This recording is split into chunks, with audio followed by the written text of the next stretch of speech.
సాధారణంగా ఒక జాతకం చూడంగానే, వధువు జాతకం కానీ వరుడి జాతకం చూడంగానే ఈ కాంబినేషన్ బట్టి ఈ నాలుగిట్లో ఏదో ఒకటి ఖచ్చితంగా అవుతుంది, తెలిసిపోతుందిగా ఇదే అవుతుందని. 4 మ్యాచ్ అయ్యి అనుకుందాం, మ్యాచ్ అయితే ఏదవుతుంది?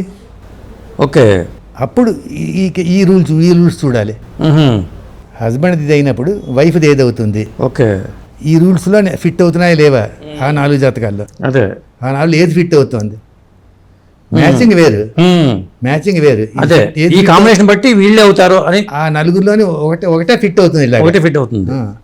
అమ్మాయి జాతకం, అబ్బాయి జాతకం ఉన్నాడు, అదే ఆ 4 అమ్మాయి వచ్చింది.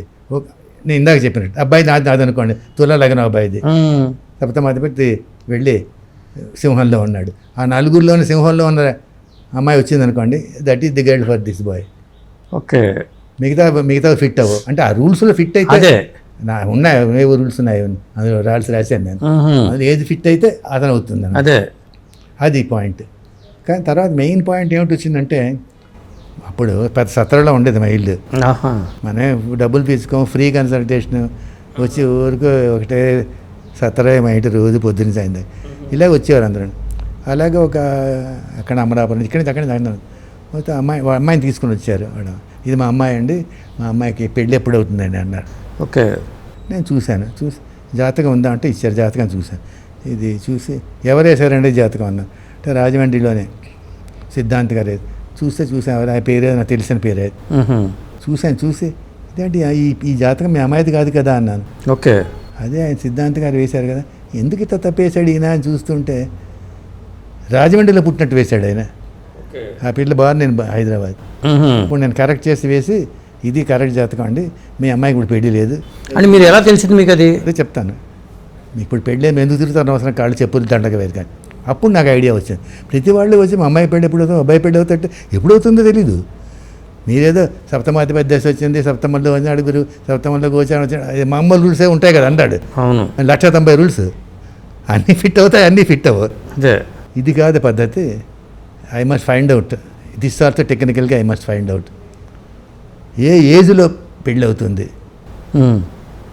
అది తెలిస్తే 19 ఏళ్ళ నుంచి మనం చెక్ చేసుకుంటూ వెళ్తే ఏ ఏజ్లో పెళ్ళి అవుతుందని. దానికి ఏమిటి rule, what is the rules to be checked, ఏ ఏజ్లో పెళ్ళి అవుతుంది దానికి నేను I did the research. Okay, rule ఏమిటంటే గోచారంలోనే గురుడు శని నేటల్ హొరోస్కోప్ కుజుడి మీద రన్ అయినప్పుడు చూస్తున్నప్పుడు, అబ్బాయి జాతకంలో అండి అమ్మాయి జాతకంలో? ఒక జాతకంలోని అదే నవాంశ నాడు నవాంశాన్ని లగ్నాన్ని నవాంశ లాడ్ని కూడా శని కుజులు గోచారంలో టచ్ చేసినప్పుడు. ఓకే, కండిషన్ ఏమిటి, రాశిలోని కుజుని టచ్ చేయాలి, అక్కడ నవాంశ లగ్నం నవాంశ లాడ్ని టచ్ చేయాలి, రాహు టచ్ చేయకూడదు. ఓకే, ఆ కండిషన్ వచ్చినప్పుడు, ఆ గోచారం వచ్చినప్పుడు పెళ్ళి అవుతుంది. గురువు టచ్ చేయాలి, గురుడు శని ఇద్దరు, గురువు శని కలిపా, గురుడు వేరుగా శని వేరుగా ఏదో ఒకటి జరిగినా కానీ ఇద్దరు ఉండాలి. ఇద్దరు అది డైరెక్ట్గా టచ్ చేయాలి. 159 కాంబినేషన్లో కూడా. ఇప్పుడు సపోజ్ మీకు కుజుడు ఏదో ఒకసారి సగ్నం తీసుకో, కుజుడు సపోజ్ సింహంలో ఉన్నాడు అనుకోండి, ఇప్పుడు గోచారంలోని శని మేషంలోనే ఎక్కడ ఉంటే 5th చూస్తాడు కదా. అవును, అలాగే గురుడు ఎక్కడో మన మకరంలోనే ఎక్కడ ఉంటే ఉన్నాడు అనుకోండి, చూస్తాడు దసరా చూస్తాడు. అలాగా ఇద్దరు ఉండాలి.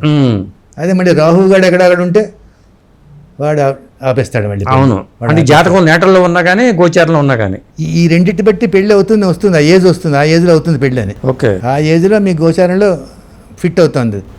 బట్ సరిగ్గా అదే టైంలో Rahu also is touching the కుజుడు. ఓకే, అవుతుంది, ఆగిపోతుంది. You go to next stage.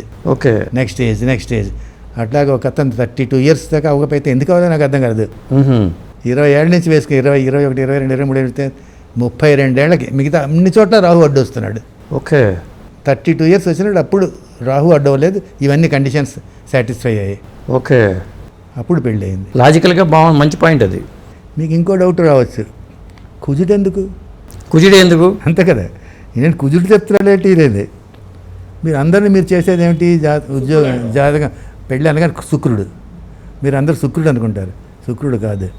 కుజుడు is for marital not. Okay, శుక్రుడు is for marital relationship. Okay, వాళ్ళిద్దరు రిలేషన్షిప్ ఎలా ఉంటుందని శుక్రుడు బాగుంటుంది, రిలేషన్షిప్ బాగుంటాయి. పెళ్ళి అవ్వాలి అంటే కుజుడు, అవ్వాలని కుజుడే. అవ్వాలంటే కుజుడు. ఆ తర్వాత ఎలా ఏడుస్తారని అది వేరే సంగతి. అది ఆడవాళ్ళ జాతకమైనా మగవాళ్ళ జాతకమైనా. మ్యారిటల్ నాట్ ఈజ్ ఫర్ కుజుడు. ఓకే. అమ్మాయి జాతకంలో చూడండి, ఇందులో అది ఈ రూల్స్లోని అది ఫిట్ అవ్వాలి. ఫిట్ అయితే ఆ ఏజ్లో పెళ్ళి అవుతుంది. ఓకే. ఆ ఏజ్లో పెళ్ళి అవుతుంది. అది నేను చేశాను. చేసిన తర్వాత ఎవరికి చెప్పాలి, ఎవరు పెడితే అర్థం కూడా కాదు, చెప్తే కదా they don't like it also. అప్పుడు బీవీ రామన్ ఇన్స్టిట్యూట్ ఉంది కదా ఇక్కడ, వాడు నన్ను సదాయిస్తుండేవారు వచ్చి లెక్చర్ ఇవ్వండి. ఐకాస్ వాళ్ళు ఐకాస్ ఏం లెక్చర్ ఇస్తాను అయ్యా, అందరు టెక్స్ట్ బుక్లో ఉన్న lecture I'm not interested. You already everything know, నేను కొత్తగా ఏం చెప్తాను. అప్పుడు ఇది నేను చేశాను, ఇది సెట్. ఓకే. ఇది వెళ్ళి నా gave lecture. They all appreciated. ఒకటే చెప్పాను, మీ అందరికి కూడా పెళ్ళి ఎప్పుడైందో అందరికి మీకు తెలుసు కదా, మీకు తెలుసు, మీ అమ్మాయి తెలియ, మీ తండ్రి అందరిది బోల్డ్ డేటా ఉంది. ఇవాళ నేను అబౌట్ హండ్రెడ్స్ ఆఫ్ డేటా నేను చెక్ చేశాను. నా దగ్గర 4,000 జాతకాలు ఉన్నాయి అందులోనే. బా 100 జాతకాలు. పెళ్లి డేట్ మన అందరూ తెలుసు కదా. అవును. మీ అందరూ ఆ పెళ్లి డేట్ ఎప్పుడుందో ఆ డేట్కి ఆ జాతకాల నుంచి నేను చెప్పిన రూల్స్ ప్రకారం ఆ వయసులో అయిందో చెక్ చేయండి అన్నాను. మంచి పాయింట్. చెక్ చేసి నాకు give me the feedback. Okay. Whether I'm all right are not. నేను చెక్ చేస్తే నాకు 80% కరెక్ట్ వస్తున్నాయి. ఓకే. బెటరే కదా, అసలు లేని కంత నయమే కదా. అలా మీరు చెక్ చేయండి అన్నాడు. అందరూ చాలామంది కుర్రాళ్ళు, వాళ్ళు they are very youngsters, very encouraging, నేర్చుకోవాలని. All of them came back and reported to me. Check చేశాను సార్, బ్రహ్మాండంగా పనిచేస్తున్నది ఈ రూలు, ఈ వయసులో పెళ్ళి అవుతుంది, ఈజీగా చెప్పగలుగుతున్నాయి చూసి అన్నారు. అది అలాగే వచ్చింది. అది అలా చేశాను.